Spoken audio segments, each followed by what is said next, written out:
Vamos lá. Bom, boa noite, boa tarde. Não sei que hora que vocês vão ver o vídeo, mas a gente está gravando numa sexta-feira à noite, então boa noite inicialmente. Hoje a gente vai bater um papo aqui na nossa sequência.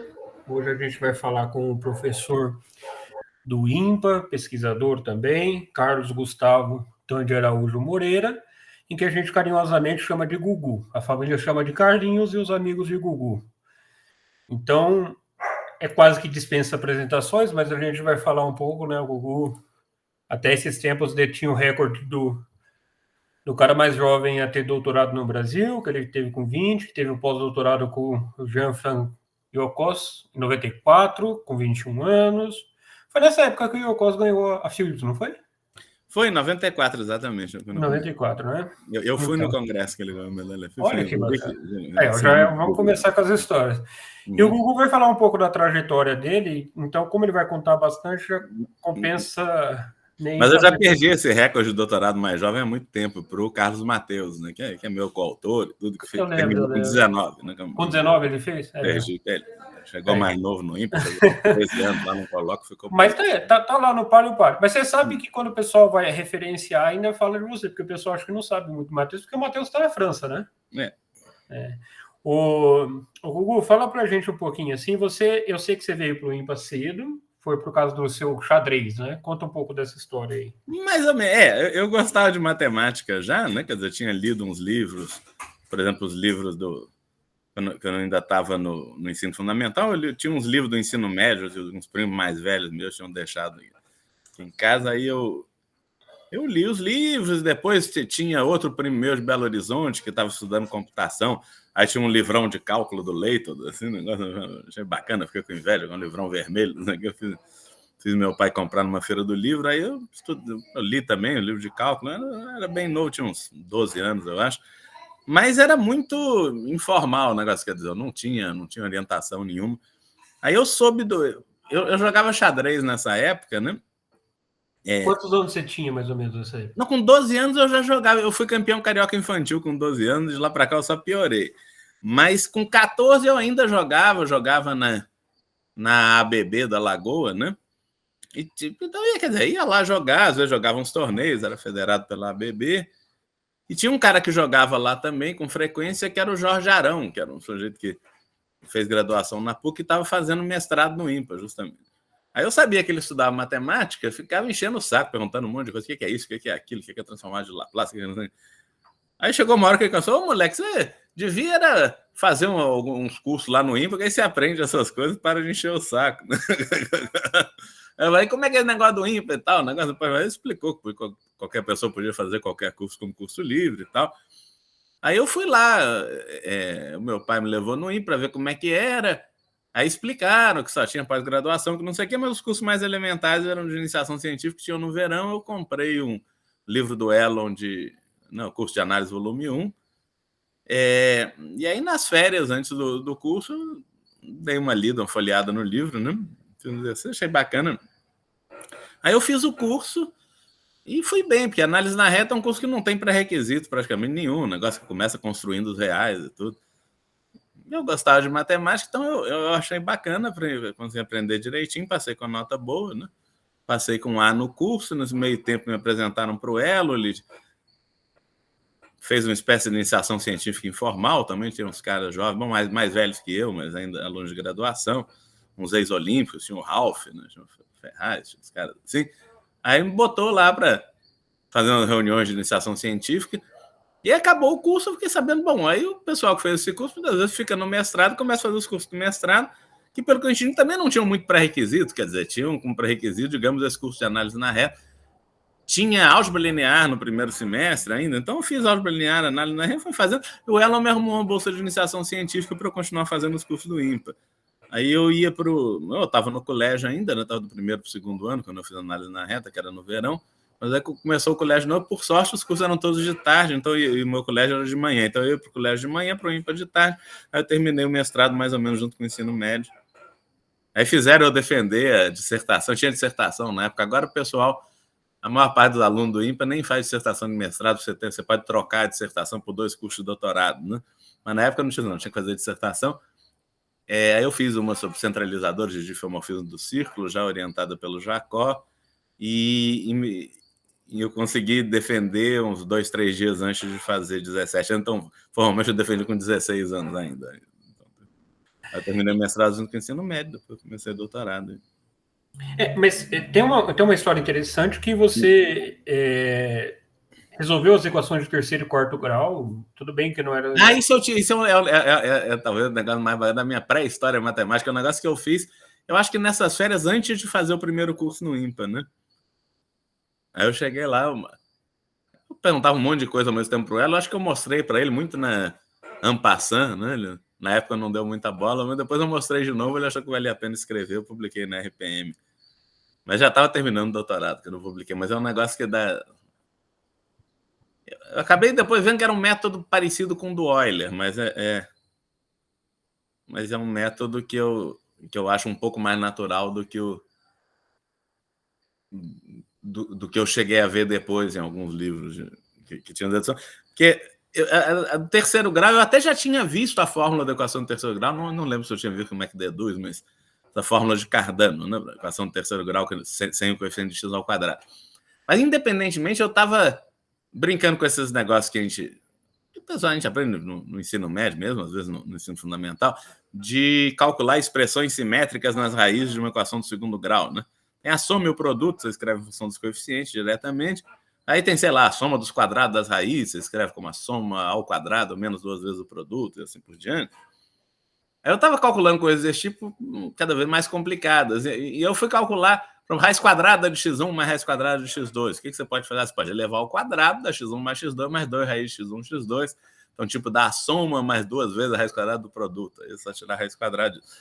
Aí eu fui calcular a soma das raízes cúbicas das raízes de uma equação do segundo grau. E aí ficava mais complicado um pouco, e de fato caía numa equação do terceiro grau, sem o coeficiente de x ao quadrado. Isso dá para... Isso aí eu acho que dá para mostrar até falando, né? Se y é raiz cúbica de x1 mais raiz cúbica de x2, se você eleva ao cubo, o que é o mais v ao cubo? É u ao cubo mais v ao cubo mais 3u2v mais 3uv2, que você pode escrever como u ao cubo mais v ao cubo mais 3uv que multiplica 1 mais v. Então, raiz cúbica de x1 mais raiz cúbica de x2, tudo isso ao cubo, é x1 mais x2, que é a soma, mais 3 raiz cúbica de x1, x2, que é 3 raiz cúbica do produto, vezes raiz cúbica de x1 mais raiz cúbica de x2, que é o y. Então, o y faz uma equação do terceiro grau, que é y ao cubo é igual a soma mais 3 raiz cúbica do produto vezes y. Então, você cai... Quer dizer, piorou, né? Que você só queria calcular a soma da raiz cúbica de uma equação do segundo grau, caiu numa equação do terceiro. Mas aí eu vi que você podia fazer a coisa inversa. Isso aí dá um método para resolver a equação de terceiro grau. Você tem uma equação de terceiro grau sem o coeficiente de y ao quadrado, digamos, você acha uma equação do segundo grau cuja soma das raízes cúbicas das raízes sejam raízes dessa equação de terceiro grau. E aí dá certo. Você procura o S e o P que faz isso funcionar, você cai exatamente na fórmula de Cardano. Né? E você já tinha... Quantos anos você tinha? Eu tinha 13, 14, por aí. Mas aí eu passei um bom tempo, que isso aí foi tipo na metade do ano, acho que eu já tinha 14. Mas aí eu passei algum tempo para tentar fazer um truque parecido para achar as raízes de uma equação do quarto grau. Eu já tinha ouvido falar que do quarto grau também tinha fórmula para grau maior que 4, não dava, mas eu não entendia direito por que não dava, mas aí para o quarto grau eu passei... Eu achava que a coisa natural era tentar calcular a soma das raízes quartas das raízes de uma equação do terceiro grau, eu dava um monte de conta horrorosa. Eu estava quase desistindo, mas no meio tinha que fazer um lema. Bom, eu tenho que aprender a calcular a soma das raízes quadradas das raízes de uma equação do terceiro grau. Isso deve ser mais fácil. E aí, o que acontece é que você tenta calcular a soma das raízes quadradas das raízes de uma equação do terceiro grau, você já cai numa equação do quarto grau. De um jeito parecido. Chama isso de y, eleva ao quadrado, vai dar a soma mais 2 vezes uma coisa que é raiz de x1, x2, mais raiz de x1, x3, mais raiz de x2, x3. Aí você pega o quadrado, diminui a soma, divide por 2, dá essa soma de raiz, você eleva ao quadrado de novo. Aí dá x1, x2, mais x1, x3, mais x2, x3, que é um dos coeficientes também, né? Eu chamo de SD, a soma dupla, sei lá, chamava na época pelo menos. Mais 2 raiz de x1, x2, x3, dá para botar em evidência, que multiplica a raiz de x1 mais raiz de x2 mais raiz de x3, que é o y. Então aí você cai numa equação do quarto grau que não tem o coeficiente de y ao cubo e faz a mesma brincadeira. E a equação geral é fácil de matar o coeficiente de y ao cubo, é só fazer uma translação na variável que você troca y por y menos a sobre 4, né? Se for y a quarta mais a y ao cubo, não sei o quê, troca y por y menos a sobre 4, você cai numa equação que não tem o coeficiente de y ao cubo, e aí você compara lá e acha uma equação do terceiro grau cuja soma das raízes quadradas das raízes dá essa raiz dessa equação do quarto grau. Então, aí funciona. Isso aí você publicou depois na RPM. Publiquei na RPM, acho que 25, uma coisa assim. Você quer falar, Colucci? Eu ia perguntar também a seguinte coisa. Você contou essa história aí de como você foi parar no mestrado e tal, no IMPA. E nesse meio tempo também teve Olimpíadas, né? Você foi parar em Olimpíadas. Como foi? Mas eu comecei a Olimpíada relativamente tarde.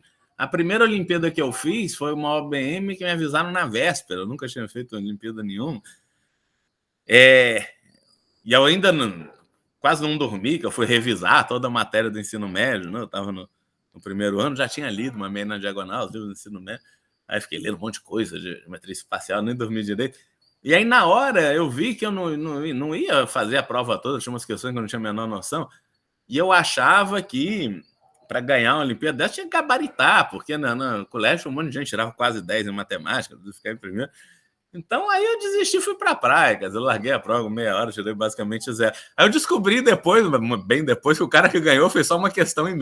Se eu soubesse disso, eu tinha ficado até o fim.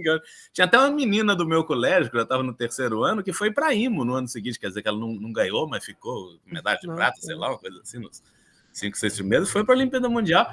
E eu já sabia mais matemática que ela. Eu lembro que eu ganhei dela uma Olimpíada interna antes desse negócio aqui. Eu não sabia como é que era. Eu achava que era um troço que eu tinha que gabaritar. Eu vi que eu não ia gabaritar. Mas, e aí depois teve uma estadual. Essa estadual eu ganhei, fiquei em primeiro, né? Mas a primeira OBM que eu ganhei, eu já estava no IMPA, eu estava no colégio no IMPA, no segundo ano. E ao Mundial? Depois você ganhou o Mundial também. Nos 2 anos seguintes eu ganhei ouro na OBM. Você falou de você estava falando de uma história que remetia desde os seus 12 anos de idade, né? Que é um negócio muito novo.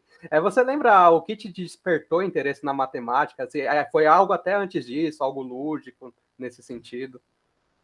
Não sei, eu acho que foram esses livros mesmo que meus primos largaram aqui em casa, tinham acabado o colégio. Tinha uma coleção. E eu não sei se é do Gelson Iese, talvez uma versão preliminar, um negócio, mas tinha 3 volumes, mas sei lá, mas era uma coleção de livros razoáveis de matemática do ensino médio.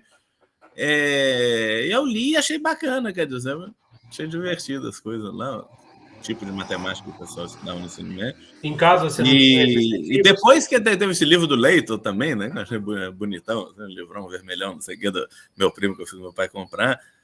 Então eu era meio autodidata nessa época. Eu gostava de ciências exatas desde bem novo, eu gostava de astronomia, por exemplo, eu tinha uma nova carta celeste, quando eu tinha uns 7, 8 anos. Eu sabia umas tabelas de cor, sabia o albedo de todos os planetas do sistema solar. Eu nem sei mais o que é albedo, acho que tem a ver com a taxa de refração, sei lá, da luz do Sol, coisa parecida. Mas eu sabia um monte de coisa sobre os planetas. Eu gostava de ciências, e coisas tipo física, matemática, não sei o que, desde muito jovem, mas sem saber direito, quer dizer, muita orientação. O seu pai era antropólogo. Meu pai era antropólogo, indigenista, pois é. Né? Chegou a publicar com o Darcy Ribeiro, foi? Isso, ele ele foi assistente do Darcy Ribeiro, tem um livro com ele, chama Fundação do Brasil, né? Isso. Interessante. Fala um pouco mais aí sobre as IMOs aí que você ganhou. Parece que tem um negócio que você foi um dos mais novos. Não, IMO eu só ganhei uma medalha de ouro numa IMO, né, em 90. Né? Só uma medalha de ouro, assim. Ganhei um bronze na Alemanha. Né? Assim, só para quem não sabe, assim, no Brasil foram quantas pessoas? Olimpíadas, que são as vinganças olímpicas, que é um negócio, uma invenção muito boa que o pessoal teve, que são as provas que os moleques fazem para os professores resolverem na Semana Olímpica, né? A vingança olímpica. Essas são umas provas muito mais difíceis que a IMO, mas é divertido. Em geral, a gente faz de madrugada, porque não tem muito tempo sobrando na Semana Olímpica. Mas, tipo, na meia-noite às 5 da manhã, coisa assim. Vai ter outra agora, vai ter a Semana Olímpica em Teresina. Completa, Colucci, o que você ia falar? E dizem que vai vir um competidor forte, que é o treinador atual da equipe dos Estados Unidos, né? É o Po Shen Lo. Ele vem para a próxima Semana Olímpica agora? Acho que vem. Que legal. Ele é um comentarista também, né? Além como faz combinatório. Eu acho que ele vai disputar. Vamos ver, vai ser difícil. Mas eu ganhei. A primeira Vingança Olímpica Internacional, que foi no Rio, na IMO do Rio, eu ganhei. Ganhei do Ilya Bogdanov, ganhei de um monte de gente boa. No Brasil, quantos que tem que ganharam a medalha de ouro na IMO? Na IMO? Agora tem mais de 10. Eu acho que a gente tem umas 11, talvez, medalhas de ouro, né? Mas o Ralf ganhou 2, né? A primeira foi do Nicolau, depois 2 do Ralf, depois eu, depois o Arthur. Aí depois foi o Rui.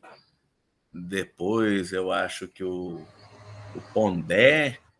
Era na teve Bujocas a antes, cada 4 ou 5 anos a gente ganhava uma, né?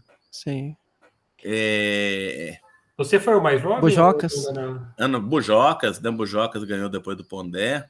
Você deve saber as mais recentes melhor que eu. Talvez. Rodrigo Ângelo. Teve a do Pedro, né? A penúltima foi. Tem 2 Pedros, né? Quer dizer, na verdade. É o. Então, como é que é? O Esponqueado, não? O Esponqueado ganhou uma. E o Pedro, que era eu acho que era do Recife, foi pro Ceará, né? Ganhou no ano passado, né? Então temos um. Tá melhorando. Mas ao longo de 40 anos, quer dizer, é um. Isso é fácil que tem a IMO Official, né? Que tem todos esses dados. Gugu, você ganhou como o cara mais jovem a ganhar? Ainda mantém? Não, que o cara mais jovem nada, eu já tinha 17 anos já. Teve gente, tem gente que ganhou com 13, não? O Terence Tal ganhou com 13, não, tô falando do Brasil. O ano também ganhou com 13. Tô falando do Brasil. Não, Brasil, o negócio.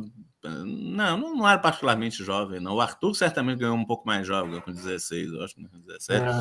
Mas mesmo o Esponqueado, eu acho que. Eu pensei que você devia ter 16. Não era. Pá. Agora, Gugu, tem uma coisa que me impressiona muito na sua carreira é que você continuou com esse lance de Olimpíada, né? Quer dizer, treinando o pessoal e levando adiante.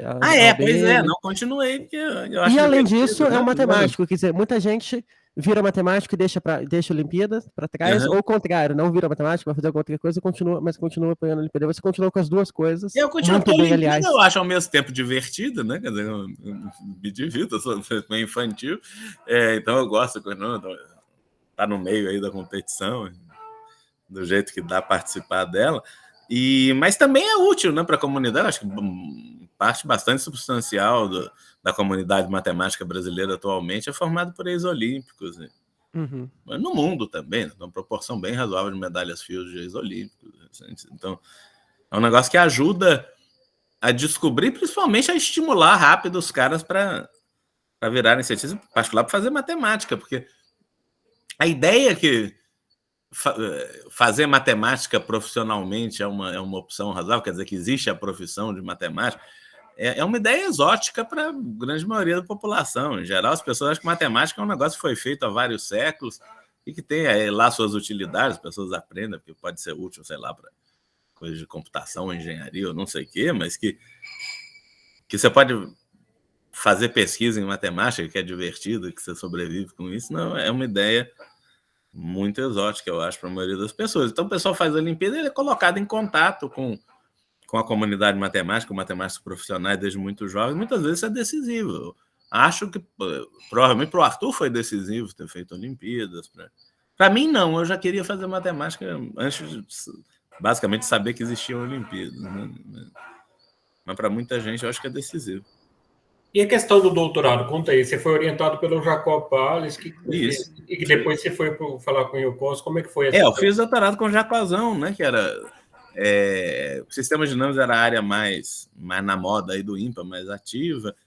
Eu gostava muito da teoria dos números, mas não tinha, quer dizer, tinha o Zé Felipe, mas já estava... O Zé Felipe acho que até saiu do INPA nesse meio tempo, em que eu estava no doutorado. Então, quer dizer, era a opção mais natural, que era a matemática, digamos, mais de ponta que o INPA tinha no sistema dinâmico. Eu vou fazer sistemas dinâmicos. Felizmente, eu consegui entrar numa área que tem relações com coisas que eu gosto, né, de combinatória, mesmo teoria dos números, né, essas coisas de geometria fractal, que tem relação com aproximação de Diofantinas, e que é importante para sistemas dinâmicos também. Então, fiz umas coisas que são úteis ao mesmo tempo para aproximações de Diofantinas e para bifurcações homoclínicas, que é uma sub-área de sistemas dinâmicos importante. E a sua ida para a França para falar com o Wilcox? Eu brinco com o Jacó que eu fui exilado, né? Eu ganhei uma bolsa pós-doc que eu nunca pedi. O Jacó pediu para mim, falou, meio que me mandou fazer um pós-doc depois do doutorado. Felizmente eu fiz com o Wilcox, é muita gente boa e é um dos maiores matemáticos aí do último século. E eu conseguia trabalhar com ele em português, que era casado com uma brasileira. Matematicamente foi muito bom. Agora, morar na França foi uma espécie de exílio mesmo. Né? Começou a ficar muito frio. Eu nunca tinha morado fora do Rio, então não foi fácil, não. Na época eu fiquei meio deprimido, voltei, fui de novo. Mas no fim deu certo. Foi uma história bacana. Conta a história meio particular aqui. O que você fez quando você voltou da França com a empregada? Qual empregado? Como é que é a história? Não, se a Carminha estiver ouvindo, não tem nada demais. O que você fez? A quantidade que você emprestou de dinheiro para a empregada, ela nunca mais voltou. Isso aí não é. Isso é um detalhe, mas não tem importância.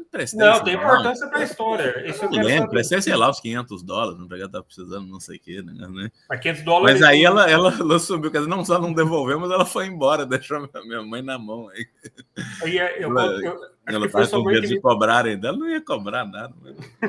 Não, mas sua mãe contou que aí foi o Jacó pode jantar na sua casa com a...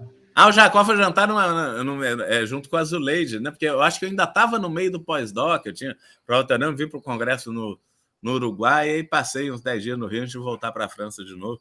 Aí eu organizei um Jacó, que ao mesmo tempo... Eu organizei um jantar que veio o Jacó e veio a Zuleide, que era presidente do Partidão, na nossa mata superior.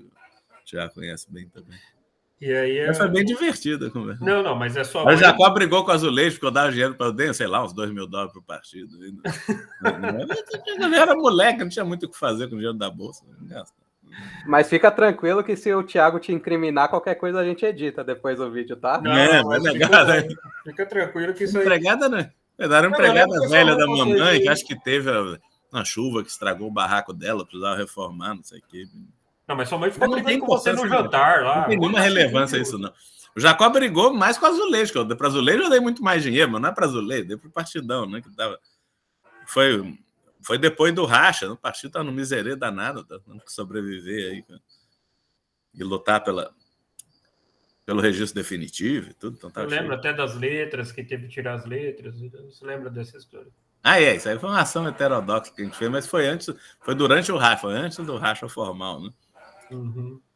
A gente expropriou umas letras de metal, uma foice martelo bonito, que tinham sido presente da União Soviética, que tinha lá no Comitê Central do Roberto Freire, mas que ele ia jogar fora, ele queria acabar com a foice martelo. A gente foi lá e expropriou, foi lá na madrugada, arrancamos e levamos a nossa sede provisória. Saiu até no Jornal do Brasil uma notinha aí.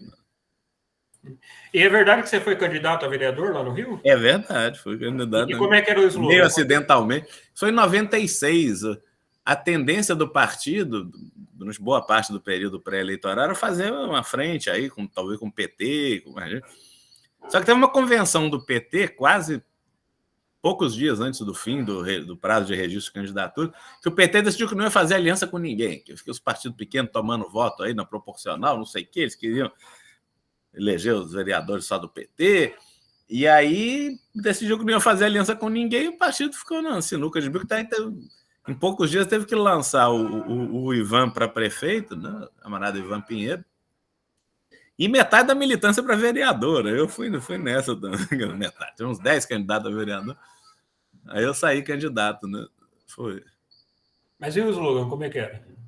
Isso aí tem uma lenda sobre isso. Não é bem assim, né? O partido é muito tradicional, não ia deixar fazer. Mas tem uma lenda que a gente disse que viu. Eu tinha uns 10 segundos para falar na televisão. E aí tem gente que garante que viu, porque na lenda era convincente, que eu falava um negócio assim: olha, companheiros, eu sou o Gugu, candidato a vereador pelo Partidão, número 21.602. Meu trabalho vocês conhecem. Eu provei que interseções estáveis de conjuntos de canto regulares são densas na região onde a soma das dimensões de Hausdorff deles é maior que 1. Urubu vota no Gugu. Boas histórias.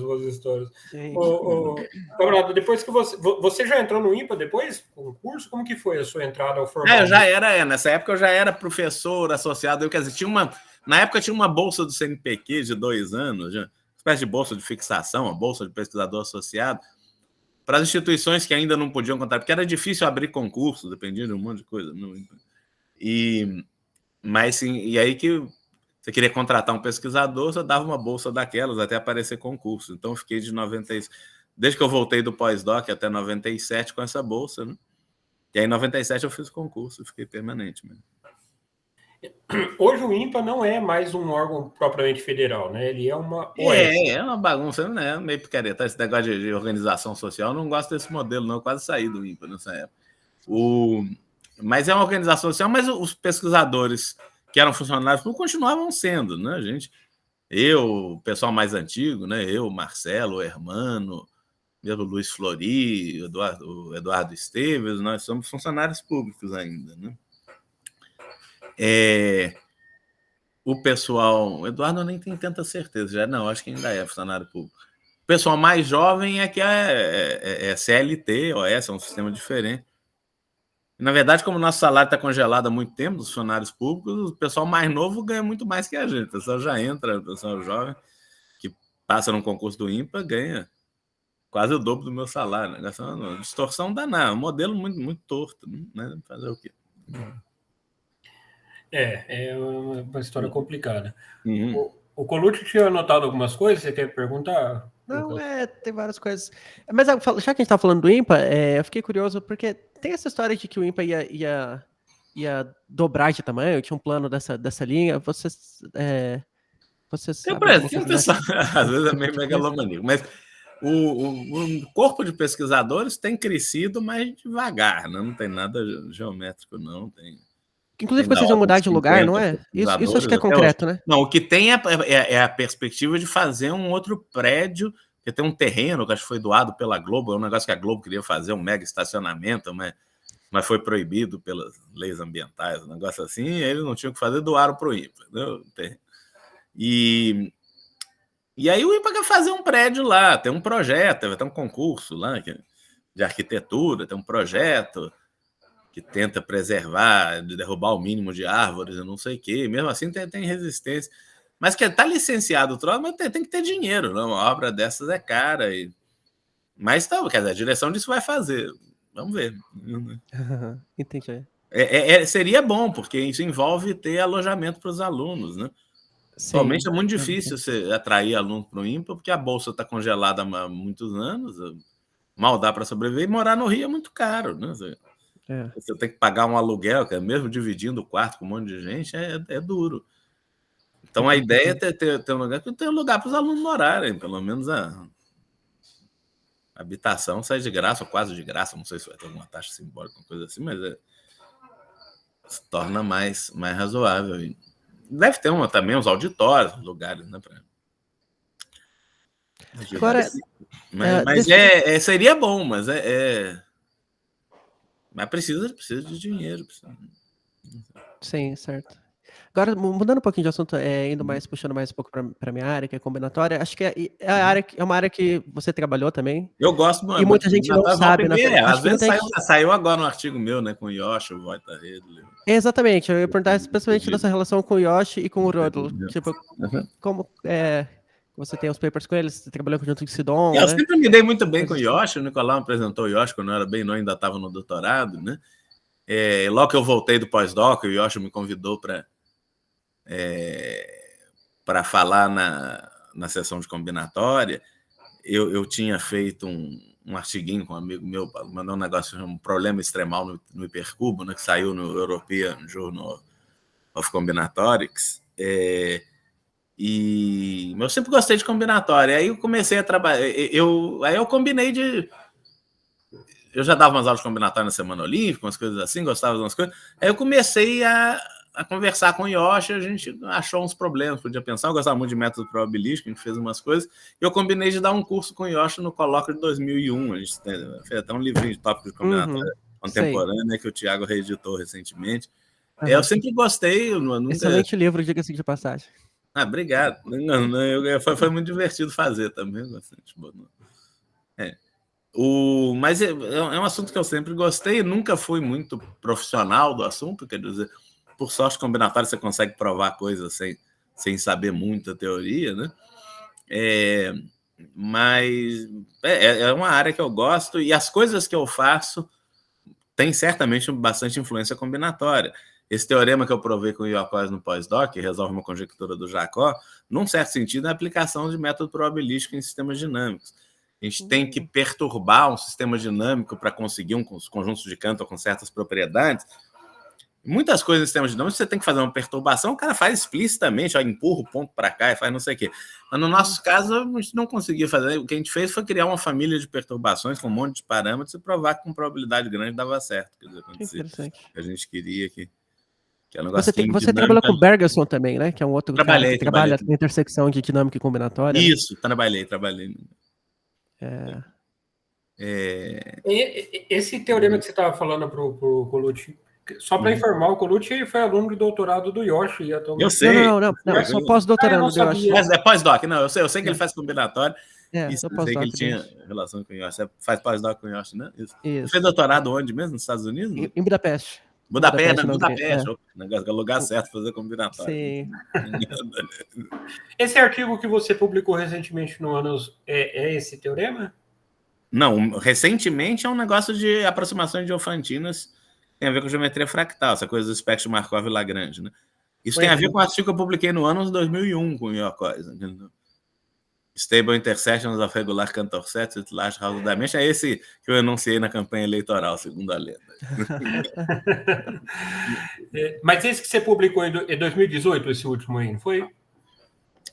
2018 é esse de teoria de aproximações diofantinas, que tem a ver, num certo sentido, ainda com o trabalho com o Iocós, tem a ver com coisa de geometria fractal, que tem origem lá.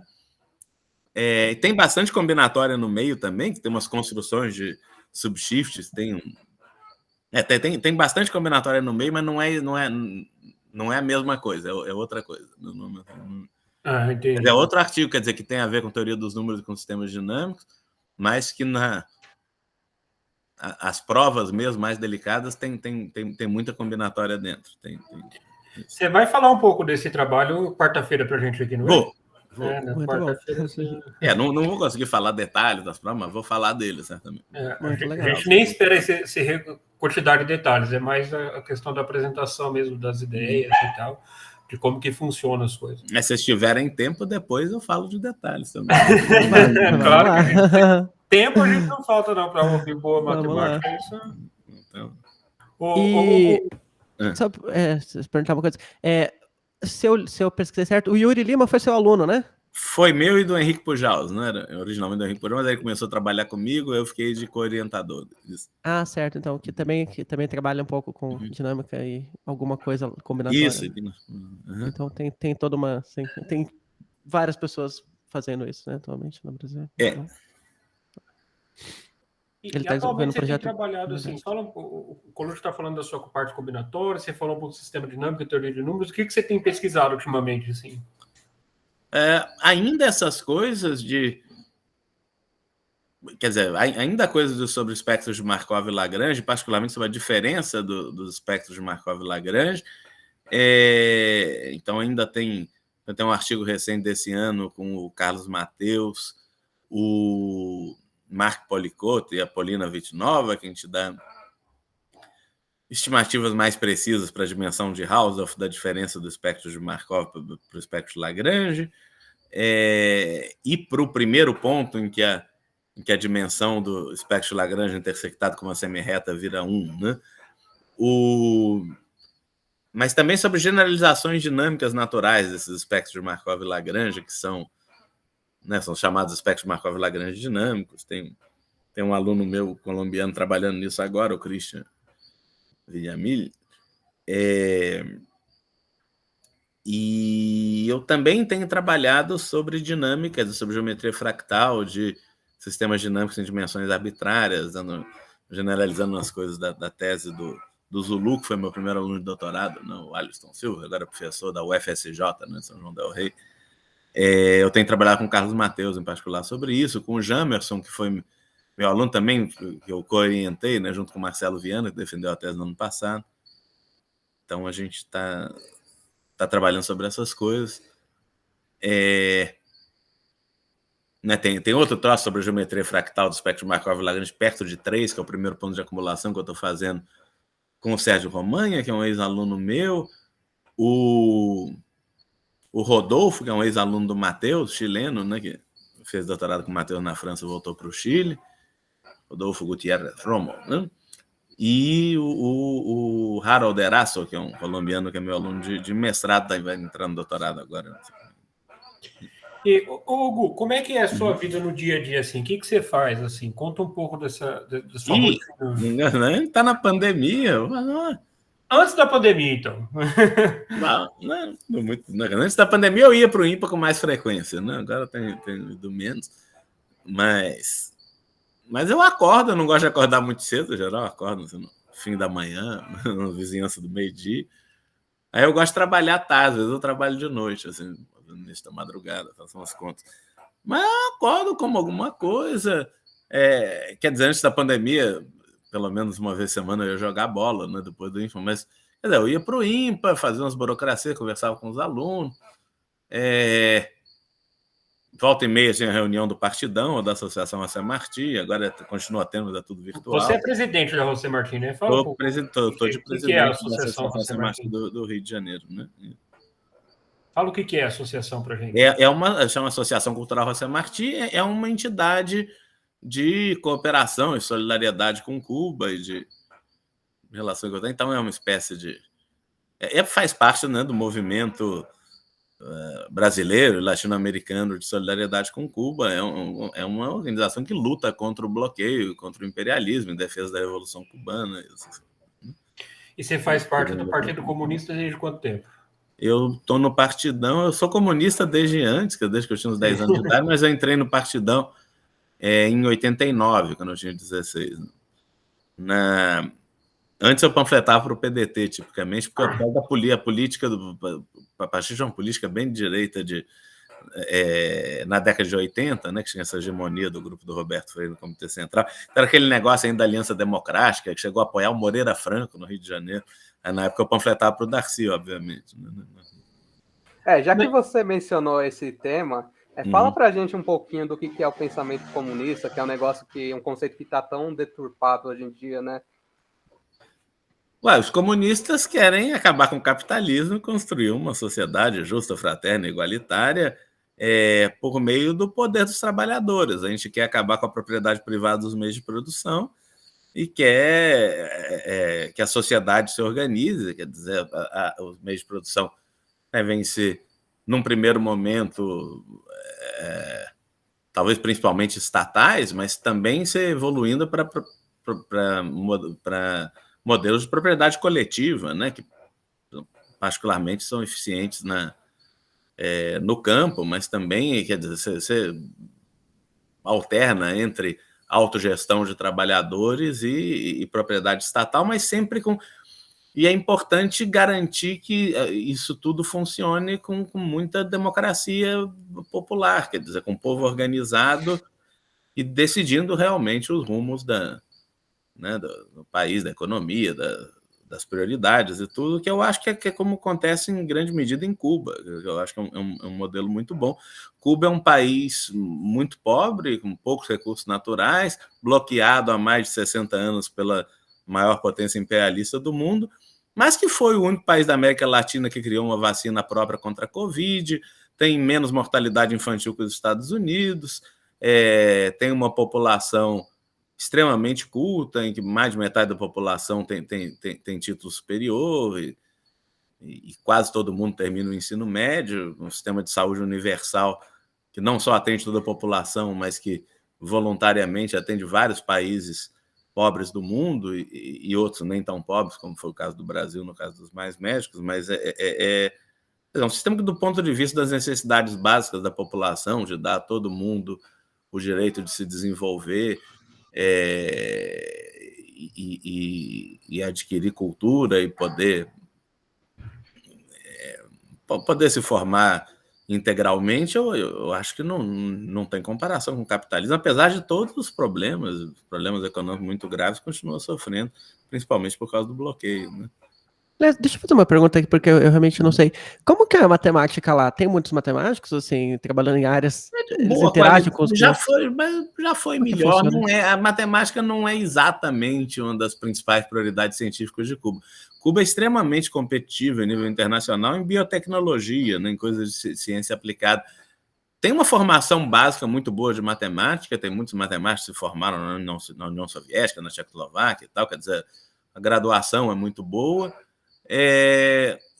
Pesquisa, acho que está um pouco enferrujado, num certo sentido, né? Por causa da crise, muita gente, quer dizer, tem uma política de roubo de cérebros, não só dos Estados Unidos, mas do México também, tem muita gente que foi cooptada, então muitos dos matemáticos mais importantes acabaram saindo do país, o que não é verdade necessariamente em todas as áreas de ciência. Biotecnologia é uma prioridade maior do governo, eles têm condições de trabalho muito boas, mas quer dizer, não é... Se você comparar com a região, América Central e o Caribe, Cuba é certamente o país mais importante, mesmo em matemática, mas em nível internacional já foi mais.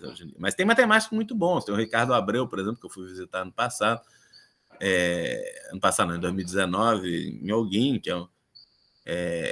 é uma liderança internacional na área dele, né, que é a análise de Clifford e tudo. Tem alguns matemáticos de primeira linha, mas relativamente poucos, quer dizer. Entendi. Bom, tomando aqui, fala um pouco agora, você falou da pesquisa, falou um pouco da vida, depois eu vou voltar nesse assunto da vida, depois você chama a Carminha aí para a gente ver ela, para você apresentar ela para a gente, tá? Mas fala um pouco das publicações literárias, que além de você publicar na área de pesquisa, você escreveu vários livros, a gente está editando alguns agora novamente, mas você já tem vários que você já escreveu. Se você tiver algum perto aí, também mostra, mas fala um pouco deles aí. Não quer dizer, tem...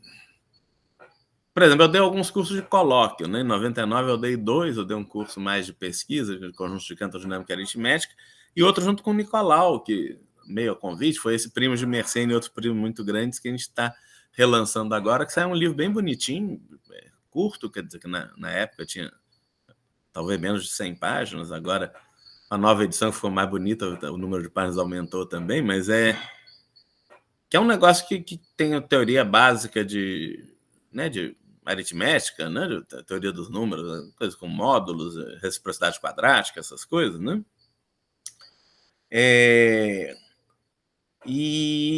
Mas chegando em coisas que estavam na moda, tipo esses recordes dos maiores primos conhecidos, que foi mais ou menos a época que lançaram o GIMPs, que é esse programa compartilhado na internet para procurar primos de Mersenne, que é responsável pelos, 7 ou 8 maiores primos conhecidos há bastante tempo.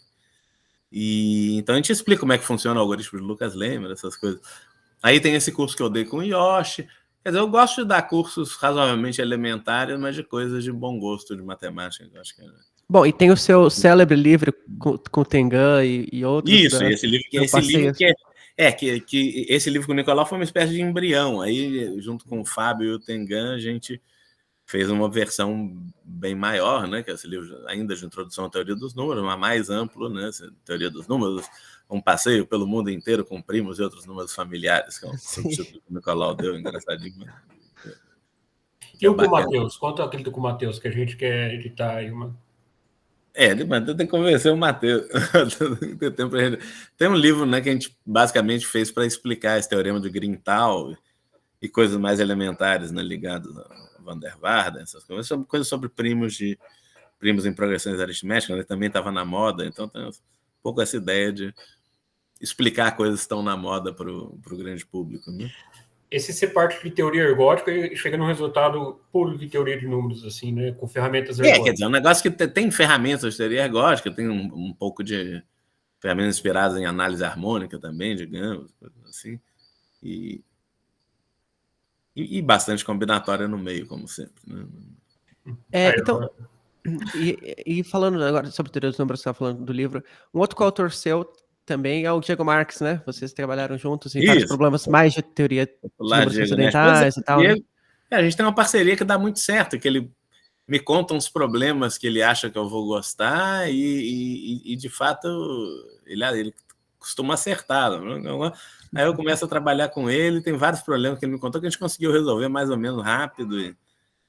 E tem coisa que ele contava problemas, sei lá, no mesmo dia a gente mais ou menos tinha um sketch de solução, e depois gastava alguns meses escrevendo. Em geral, resolver as coisas é muito mais fácil do que escrever os detalhes, né? Mas a gente fez vários artigos, em particular sobre uma série de problemas do Mahler, né? Sobre funções transcendentes. Introduziu o número ultra-Liouville, né?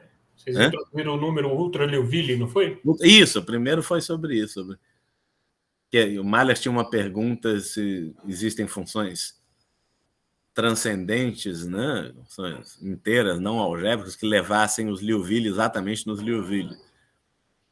A gente não conseguiu provar isso, mas a gente mudou a definição de Liouville, quer dizer, fez uma definição um pouco mais forte de Liouville, do número ultra-Liouville, mas são qualitativamente parecidos, são números muito bem aproximados por racionais e que formam, né, um conjunto residual, quer dizer, uma interseção enumerável de abertos densos, que nem os Liouville, que do ponto de vista qualitativo é uma coisa parecida, e aí sim, a gente exibiu uma quantidade não enumerável de funções transcendentes que preservam os outros Liouville. Bem legal essas coisas. E no teorema...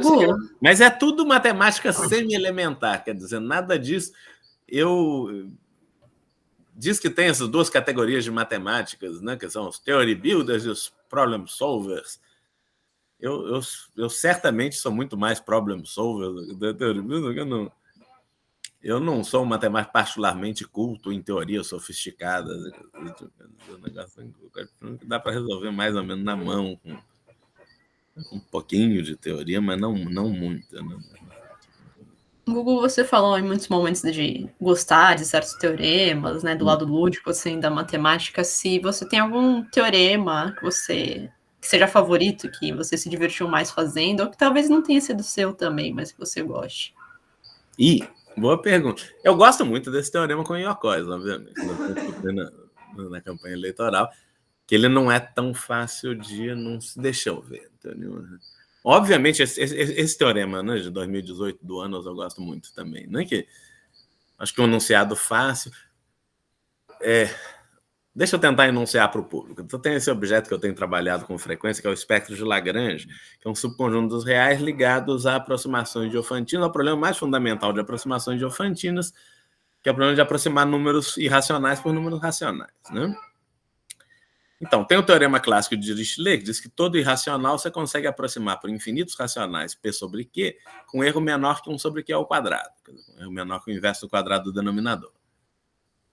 Mas isso não é o melhor resultado possível. E dado um irracional alfa, você pode procurar a melhor constante de aproximação K de alfa, digamos, que é o supremo dos K positivos, tais que é a desigualdade. Alfa menos P sobre Q em módulo é menor que 1 sobre KQ ao quadrado. Você quer melhorar um pouquinho esse 1 sobre Q ao quadrado, multiplicando o denominador por uma constante maior que 1. Bom, por exemplo, K igual a raiz de 5 funciona para qualquer irracional. Qualquer irracional você consegue melhorar 1 sobre Q2 para 1 sobre raiz de 5 Q2. Mas para outros irracionais você pode melhorar mais ainda. E cada irracional tem a sua melhor constante, K de alfa, que pode até ser infinito, mas que... para um conjunto grande de alfas é finito, um conjunto de dimensão de Hausdorff total na reta. E a imagem dessa função, que é o conjunto dos valores finitos da função K de alfa, é o espectro de Lagrange. Isso é um objeto clássico que é estudado desde o século XIX, pelo menos. O Markov provou que ele começa discreto, aí depois o Marshall Hall provou que ele contém toda uma semi-reta, quer dizer, contém, por exemplo, todos os reais maiores ou iguais a 6. O Markov mostrou que ele tem uma sequência de menores elementos. O menor elemento é raiz de 5, ele tem um segundo menor elemento, que é 2 raiz de 2, um terceiro menor elemento, que é raiz de 221 sobre 5, etc.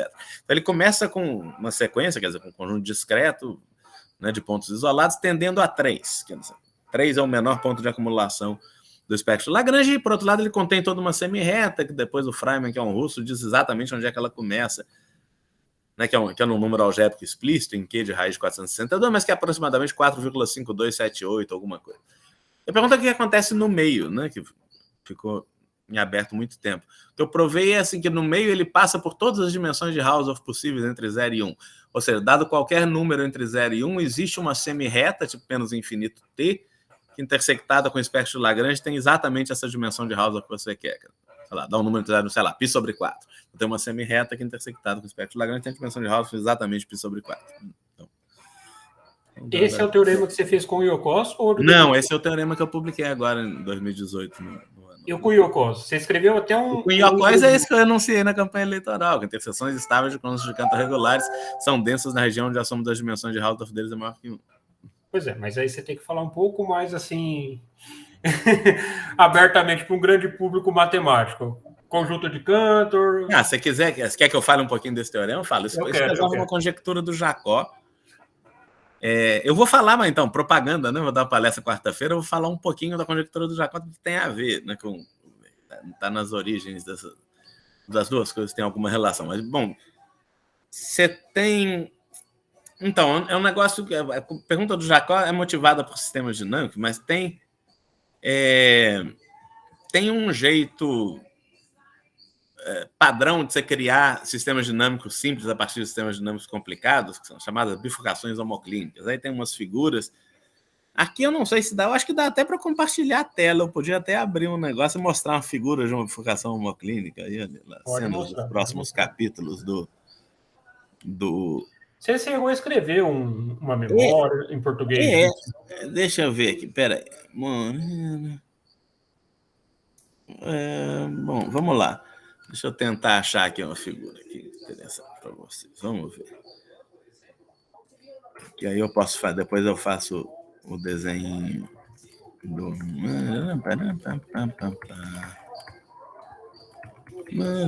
Aí, pronto. Então vamos lá, deixa eu ver como é que eu faço aqui. Onde é que faz para compartilhar a tela? Change layout, board, full screen. Não, eu acho que é no outro botão, esse aqui, ó. Presente não. Vamos lá. Window. Pronto. Olha, apareceu um negócio aí. Tá carregando. Apareceu. Isso é um desenho que tem a ver com a bifurcação homoclínica. Aqui do lado esquerdo da figura tem o que a gente chama uma ferradura, quer dizer, um Hochschild, que é um conjunto hiperbólico invariante num sistema dinâmico, que ele parece um produto cartesiano de dois conjuntos de Cantor. É um objeto bastante padrão em sistemas dinâmicos, quer dizer, um modelo base chamada ferradura do Ismail. Uma bifurcação...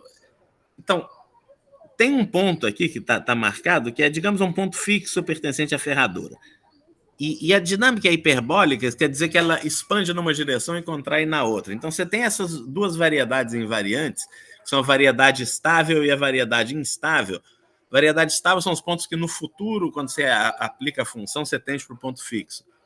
E a variedade instável são os pontos que, no passado, tendem para o ponto fixo.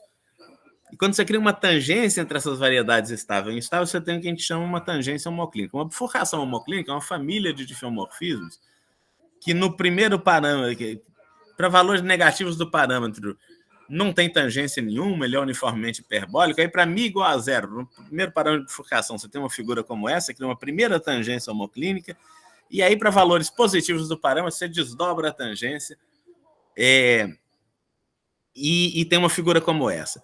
A interseção, você tem duas laminações que vão dar o fecho dessas variedades estável e instável, que localmente são como, o fecho delas são como produto cartesiano de um conjunto de Cantor por um intervalo. Então, você tem como um monte de retas paralelas aí em vermelho e um monte de, digamos, parábolas paralelas em azul, que são as laminações estável e instável da ferradura, perto dessa tangência. E depois da bifurcação, você pode ter novas tangências. A ideia é que tangência homoclínica é um fenômeno complicado. Ele gera uma série de complicações na dinâmica do sistema e você quer entender se tem muita tangência ou pouca tangência depois da bifurcação. E aí você tem um lugar onde podem acontecer novas tangências, que é essa linha de tangência, que é essa linha transversal aqui, meio verde, meio cinza, sei lá. A interseção dela com essas laminações, então, dois conjuntos de Cantor. E agora acho que eu posso parar de compartilhar, porque eu vou mostrar com a mão o que está acontecendo. Então, stop presente. Olha, pronto. Pare. O que acontece é o seguinte, você tem dois conjuntos. O problema em dinâmica. Então, falei, é um negócio só impressionista que eu mostrei essas figuras. Não, eu entendo que é difícil entender o que está acontecendo para quem nunca viu sistemas dinâmicos, nem bifurcação, nem nada. Mas o problema acaba virando um problema mais ou menos de análise real. Você tem dois conjuntos de Cantor na reta. A ideia é que antes da bifurcação eles estão longe. Na bifurcação eles têm uma primeira interseção, eles tocam aqui na pontinha. E depois da bifurcação eles começam a mexer transversalmente um em relação um ao outro. Numa primeira aproximação é como se um tivesse parado e o outro andasse com velocidade constante. E aí sempre que você tem uma nova interseção entre esses conjuntos de Cantor, você vai ter uma nova tangência homoclínica e mais complicação dinâmica. Então, a pergunta básica é se, quando você tem um conjunto de Cantor parado, o outro mexendo, digamos, com velocidade constante, será que eles têm muito ou pouca interseção? Quer dizer, o conjunto dos parâmetros para os quais eles intersectam é grande ou é pequeno? E a resposta é que isso depende muito da geometria fractal dos conjuntos de Cantor. Se a soma das dimensões de Hausdorff deles for menor que 1, eles quase nunca intersectam. Para quase todo parâmetro, eles têm interseção vazia, estão longe um do outro. Isso está na base de um teorema famoso do Jacob com o Floris-Takens, que prova que se a dimensão de Hausdorff da tal ferradura, naquela figura, é menor que 1, mesmo depois da bifurcação, para a maioria dos valores pequenos do parâmetro, o sistema ainda é hiperbólico, ainda é um negócio que a gente entende bem globalmente e tal. Então, ele prova com densidade de Lebesgue total, quer dizer, com uma proporção que tende a 100%, você mede entre 0 e delta, quantos parâmetros são hiperbólicos, divide por 10, tende a 1, quando delta tende a 0. Quer dizer, para a maioria dos parâmetros pequenos, o sistema ainda é relativamente simples, entre aspas. E o Jacob, a pergunta do Jacob, o que acontece se a dimensão fosse maior que 1? Porque a dimensão de ferradura numa superfície pode ser qualquer coisa entre 0 e 2. A dimensão menor que 1 é metade dos casos, num certo sentido. E a conjectura dele... Então, esse problema, se você fixa um conjunto, faz o outro mexer com velocidade constante, o conjunto dos valores do parâmetro por quais eles intersectam é exatamente a diferença aritmética dos dois conjuntos. Porque se um deles é K e o outro é K', a família é assim, um é K, está parado, o outro é K' mais T, né? Ele vai se mexendo com velocidade constante. Se o K intersecta K' mais T, quer dizer que existe um X em K e um Y em K', ao que X é igual a Y mais T.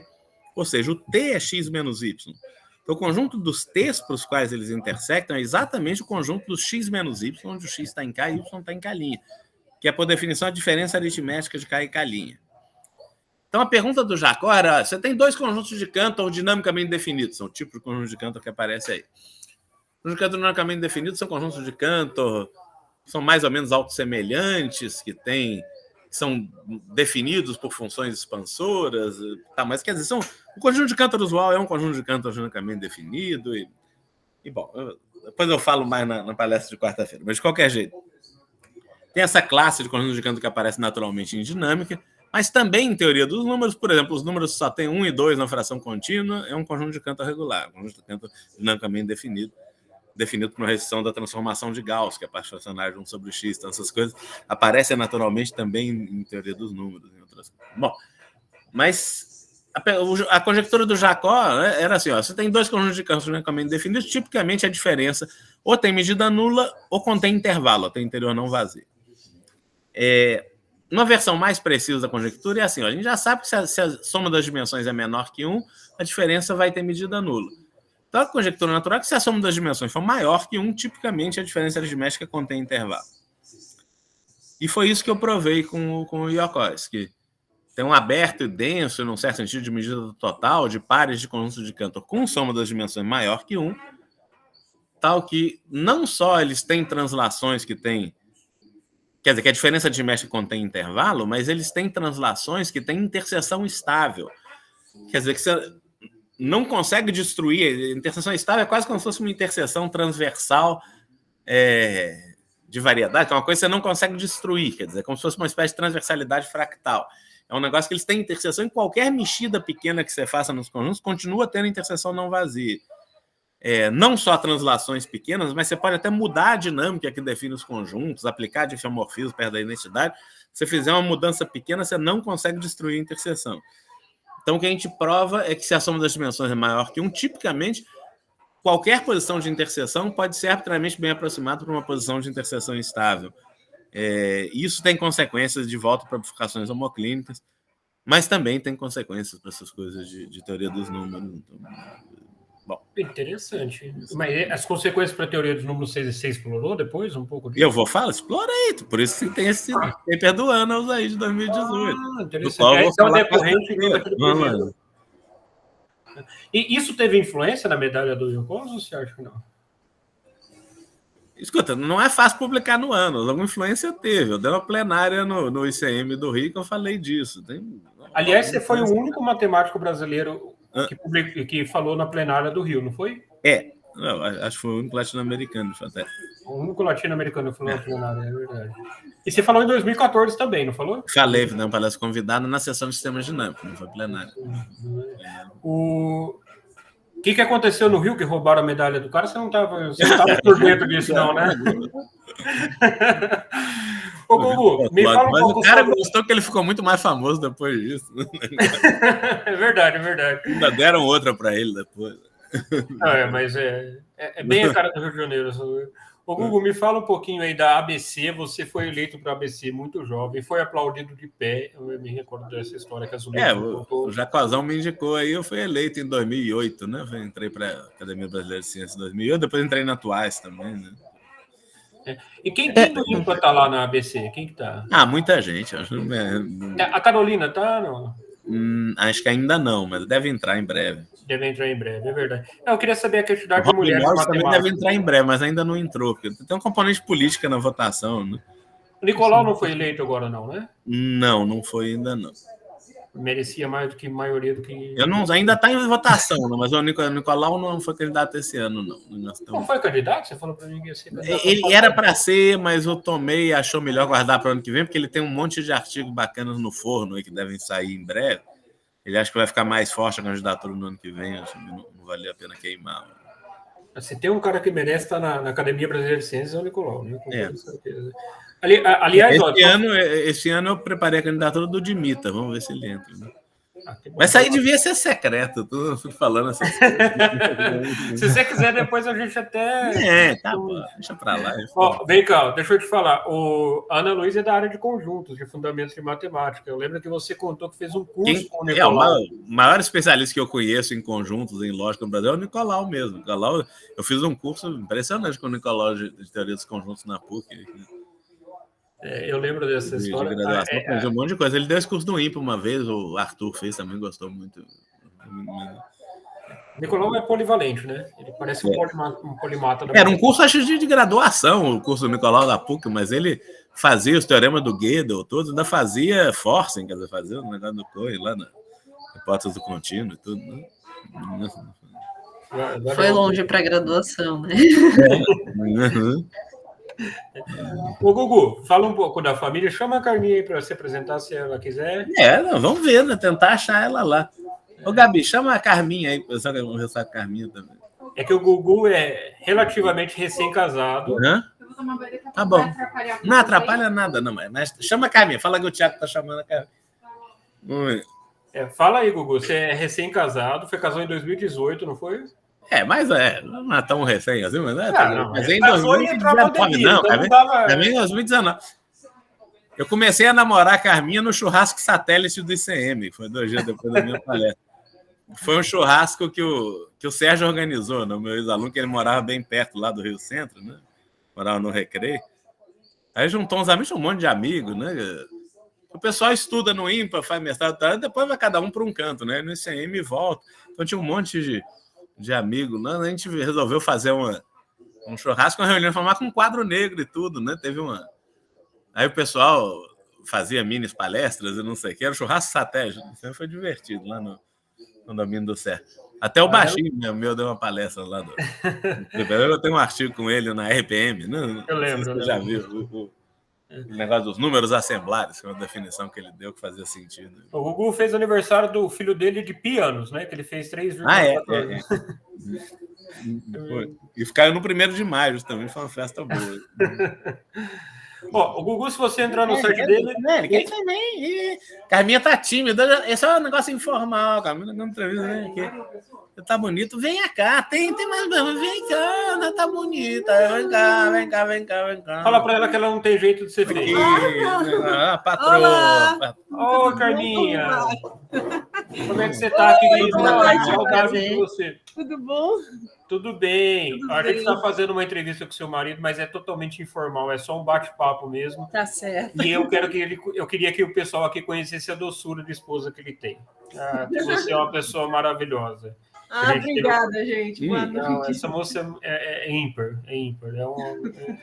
Eu lembro que no casamento de vocês tinha o da Carminha, que era o direito, né? No bolo de casamento, era as duas balancinhas, e do Gugu tinha uma raiz quadrada em cima, né? Você lembra? E o Você vê que segundo- eu achei um pi também, não, era o pi, eu acho que no negócio.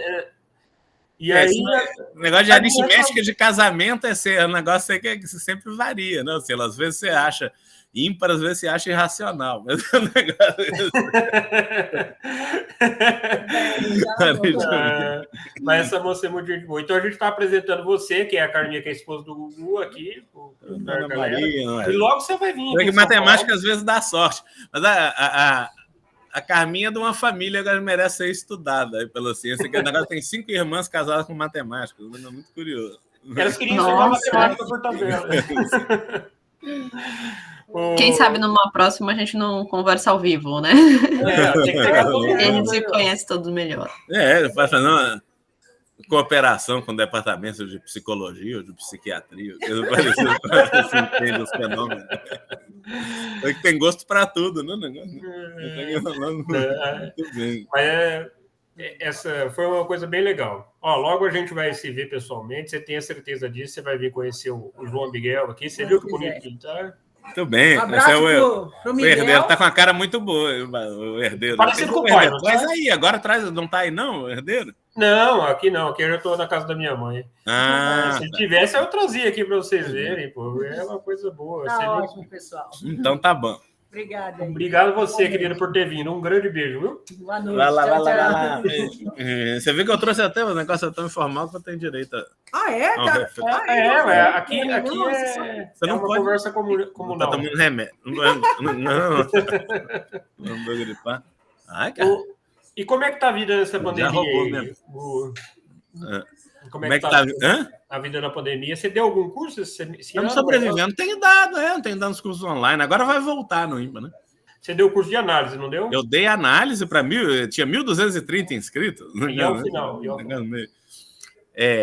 Mas não deu para avaliar, obviamente. Então, Então todo mundo ficou com nota. Eu devia ter feito esse curso aí pro currículo. e dei dinâmica hiperbólica, né? Que é o curso do doutorado do IMPA, né? E agora eu vou dar 2 agora no verão, da teoria dos números e análise na reta. Análise vai ser online ainda, mas teoria dos números vai ser presencial, basicamente. Mas vai gravar novamente ou não? Eu acho que vai gravar, porque quem quiser assistir de fora vai poder assistir online. Vai ser híbrido, né? Mas a análise na reta vai ser só online. Então, beleza. Pessoal, vocês têm mais alguma coisa para acrescentar? Ana Luísa você não conhecia, né? Ana Luísa é parceira aqui do doutorado, ela é representante decente junto comigo aqui na USP. O Colucci você conhecia, e o Diego você não conhecia também, eu acho, né? Não, pois é. Então, o Diego se apresenta aí, antes de a gente encerrar. Se tiverem alguma coisa para falar... Agradecer demais a presença do Gugu, uma honra, né? Eu sou aluno aqui do doutorado da UFBC, né? Amigo do Thiago há bastante tempo já. Quanto tempo já, Thiago? Há uns 3, 4 anos já? 5 anos. Por aí. E estamos aí na batalha, né? Na batalha de sempre. Mas só para terminar, então, a minha participação aqui, eu queria perguntar se o Gugu, ele falou do futebol, né? Que joga de vez em quando. Você gosta de jogar quadra, campo? Como é que é? Não, eu jogo... Torce para algum time? Só site, né? Mas eu já joguei campo, jogo salão às vezes, mas principalmente só site. E eu anoto os gols, né? Então eu estou atualmente com 5.000. Artilheiro, camisa 9. Gols. Deixa eu, pelo menos, transmitir o que o pessoal acha que é conversa fiada. Deixa eu mostrar um gol que eu fiz. Aí. Vai lá, isso aí vai ficar registrado aqui. Ó. Não, mas você sabe que ele faz essas atas do gol e ele paga cerveja para todo mundo que assinar a ata. Entendeu? Ele faz um churrasco e todo mundo que assina a ata ganha o churrasco. Não é assim? Mas eu não faço. Mas eu faço os gols. Quer ver? Por exemplo, deixa eu Se não, vejamos. Ó, vamos aqui. Peraí, deixa eu pausar.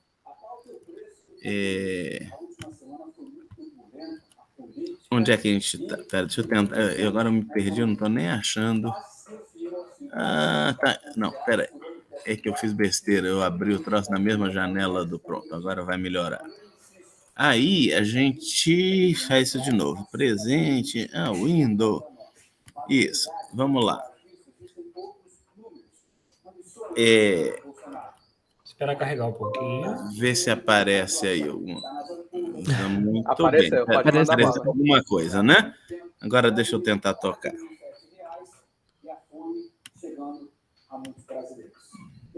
Aí. Então, pera, eu acabei tirando o som. Deixa eu botar um replay.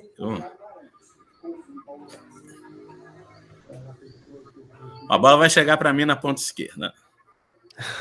Esse é o campinho que a gente joga lá perto aí. Pô, matei de letra. Onde é que vai a bola? Viu? Nossa. Isso aí foi golaço, meu. Pode anotar aí. Tem que mostrar pelo menos. Você é canhoto mesmo?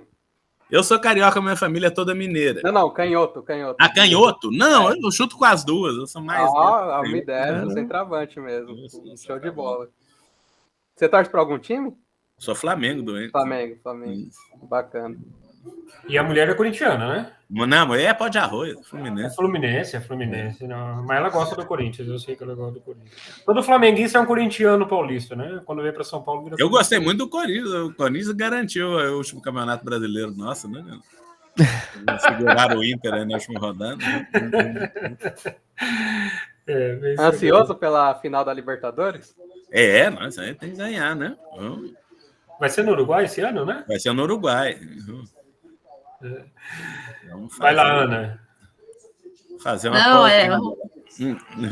O Thiago já fez minha apresentação aqui, né? Também estou fazendo doutorado no IME. Conheço o Thiago tem um pouquinho mais de tempo, mas a gente começou a ficar mais próximo agora que nós dois somos representantes discentes aqui, estamos tocando esse projeto. Te agradeço muito, Gugu, por ter vindo aqui conversar com a gente, foi ótima conversa. Obrigado, foi um grande prazer. Valeu. Valeu. Coluto, você quer falar mais alguma coisa? Não, agradecer de novo, falar que estamos ansiosos para quarta, para ver o Gugu falando agora. Sim, certamente. Só para lembrar, então, na quarta-feira ele vai fazer uma apresentação que ele vai explicar com mais detalhes algumas coisas que tem feito aí. Com um público acessível, certamente, ele vai fazer um discurso para que todo mundo compreenda, né, camarada? E depois vai dar tudo certo. Obrigado muito, Gugu, pela essa conversa agradável, como sempre é uma conversa agradável. E a gente tem que, no futuro, organizar para você estar aqui, para você dar palestra, dividir um pouco desse conhecimento que tão ricamente você possui. Obrigado mesmo. Vamos lá. Estamos à disposição. Vamos lá. Estamos aí. Um grande prazer. Muito agradável.